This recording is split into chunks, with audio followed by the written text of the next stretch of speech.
Speaking of a tradition of excellence, the Dallas Cowboys have been traditionally excellent just to a place. But this year, and I don't know if you remember this, Jerry Jones said, we're all in. And by going all in, they kept Mike McCarthy. They did not sign any free agents, and they had a decent draft, at least how you can grade it in the now. They have to pay Dak. They have to pay CeeDee Lamb. This is going to be a disaster for the Dallas Cowboys. I'm putting it out here right now, 8-9. If you're a Cowboys fan, and you can ask your brother-in-law, Mike, if you're a Cowboys fan, how do you feel when your owner comes out and says, we're going all in this year?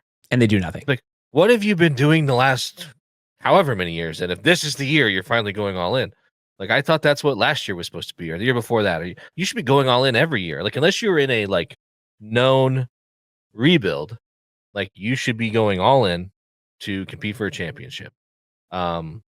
And so what makes you believe that this year is going to be any different than any year prior? It's not. I hate it. And I shouldn't say, I want to say I hate it for Cowboys fans because it would be brutal. But at the same time, like, you guys all subscribe to this crap. So, like, you're in, man. You're along for the ride. I'm sorry, but expertly above average. And that's it. I'm not even sure they'll be above average this year because, I have been on they got to get rid of Mike McCarthy train for a while because I don't think he has what it takes to get this group of guys to the next level. And again, we have a sample size. This isn't just 1 year. It's now 3 or 4 seasons where we've been dealing with this crap. And Jerry just doesn't want to get rid of guys who will say yes to him. Jason Garrett had the most prestigious coaching job in the NFL for a decade and produced nothing but clapping in 8-8. And so, outside of a couple of other seasons where they lost, the 2016 season when Tony Romo got hurt, Dak came in. But for the most part, mediocrity. And this team has been above average, but I've never felt that this team was dangerous at any level in the Mike McCarthy era. And so when Jerry says, we're keeping Mike for 1 more year, we're all in. When I hear that, you better be out there spending some money because we know Jerry's got the money. They did nothing in free agency, nothing. So it's laughable, to your point, like so laughable. And I honestly think that it's going to end up going up in smoke. They're not going to pay Dak, and they'll go through whatever the rebuild looks like for them. But they shouldn't have to because Jerry should be out there wheeling and dealing and spending some money. Well, he's just setting the table for firing Mike McCarthy. And then next year, what you're going to see with the Cowboys is head coach Bill Belichick, defensive coordinator Nick Saban. And then all they'll have to do is find some offensive coordinator that can manage to score 14 points a game because that's all it'll take with those two guys on the defensive side of the ball. Stop. That's ridiculous. Although Bill Belichick being the coach is not out of the realm of possibility, but I do not see Saban going back to the sideline. He is going to get a cushy He's job. going to be the commissioner of the new version of college football whenever that happens. That's my guess. Okay, but I'm with you there. This is the first year. I don't know what it is. First year in however long. We can pull it up for next time. And how many years? First year in how many years that we don't have a Bill Belichick or a Nick Saban coaching in college or the NFL? Ooh, it's been a really long time because probably Bill since Belichick, like the early 80s at least. Probably. That's actually a good point. And at some point they coached together on some of these staffs too. Cleveland. Yes.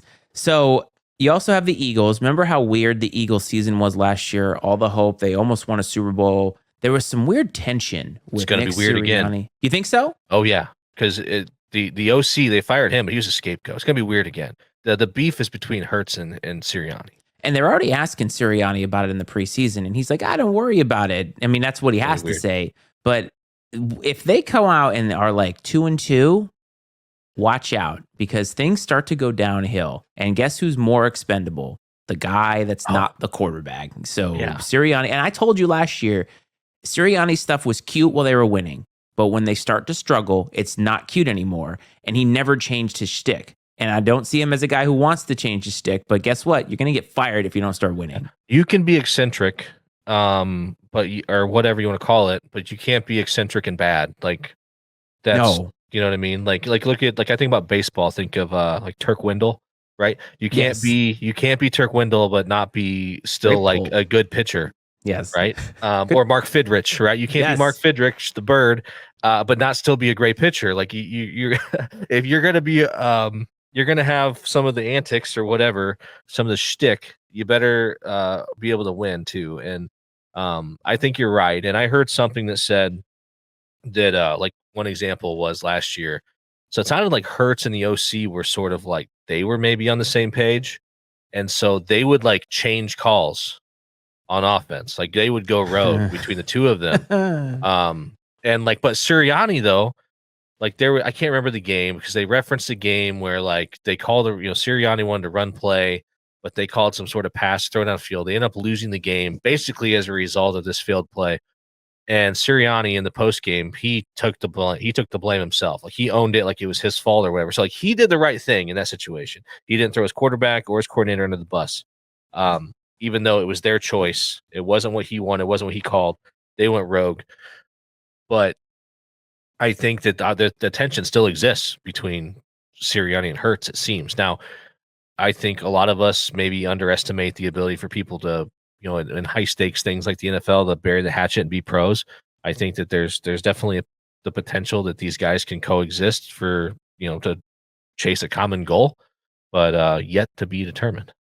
Yeah, and especially when it wasn't as easy as it was 2 years ago. Like if it's because they were ahead of schedule a little bit a couple years ago, right? 100%. And now it's the expectation.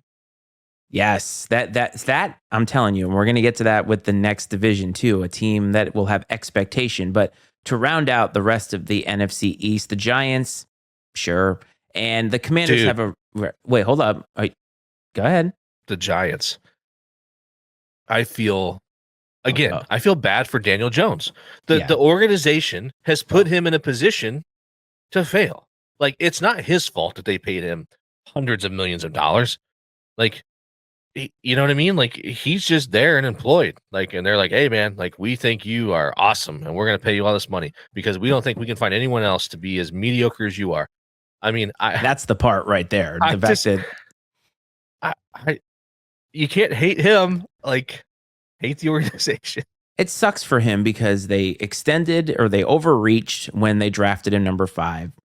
And they never really had a team around him. He never looked good. Remember all the fumbling he used to do?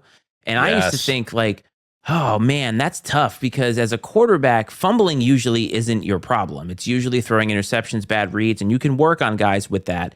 And I mean, he went to Duke, right? So obviously he is a fairly smart guy.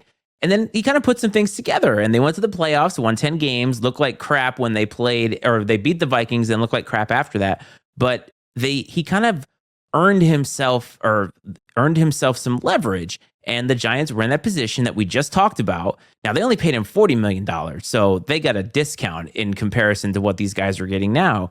But you're right. They felt like, okay, we have to pay this guy. They'd already paid Saquon. And so now they have these two guys. And they didn't really do well last year. They did worse than we thought. But I think they worse than a lot of fans thought. I knew that they were coming down to their mean. And I feel like this year it's going to be the same thing. But they're in that weird just Bermuda Triangle of like, they're not good, they're not terrible, they're just middling. It sucks because I think that Brian Daboll is a good coach. I do too. He's stuck with a bad quarterback. I wouldn't say bad. I mean, these guys, they're going to starting quarterback in the NFL if you're bad at being a quarterback. I mean, but an underachieving quarterback. And, did you see any of the Hard Knocks stuff when they basically like let Saquon walk? Yes, I did. Or whatever. Like so awkward. Oh, like, yeah, I mean, if you're that GM, like, if they're bad this year, like, I don't know how they retain that guy. Yeah, but it's not. I think that not paying Saquon was a good idea because it's hard to justify paying running backs, especially one with that much wear and tear. Sure, but they could have got him. It seemed like they could have got him for less than what he ended up signing elsewhere for had they just done it initially. That's what was crazy. I agree.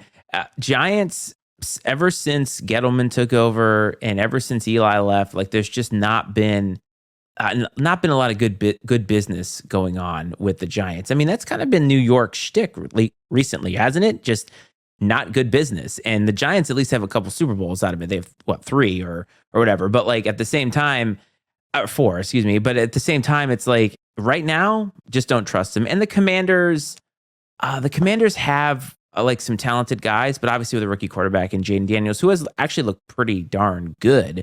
I think that they're going to be a team to watch over the next couple years. Like they got rid of Daniel Snyder. Hopefully they'll run better. They make some good personnel decisions that, things like that. I think that they're a team that I mean, they have the potential to be like the Eagles where they could arrive early if Jaden Daniels grows, but he's still a little bit raw, but I think he's got the talent, and they could be a team to watch now that they may be better run. Yeah, I think so too. And they're going to benefit from like we talked, some other teams are going to be the victims of expectations. I think they're going to benefit from expectations. I don't think there's a lot of high expectations in Washington. Agreed. And so they're going to have time to grow and develop, which you don't really get a lot anymore in the NFL. And so hopefully they can take advantage of, this grace period, if you want to call it that, and get things rolling a little bit. I That's mean, good. you miss the days of, I think back to what the late 80s, early 90s, man, when you had the Giants, the Redskins, and, and even the Eagles and Randall Cunningham. I mean, those are some heavyweight teams, man. And and even through, I mean, gosh, for a long time, the AFC East was hands down the best division in the NFL. And it was not uncommon for 3 teams from that division to make the playoffs. And man, here lately, it has been pretty mediocre for the most part. Top heavy for sure. And Yeah.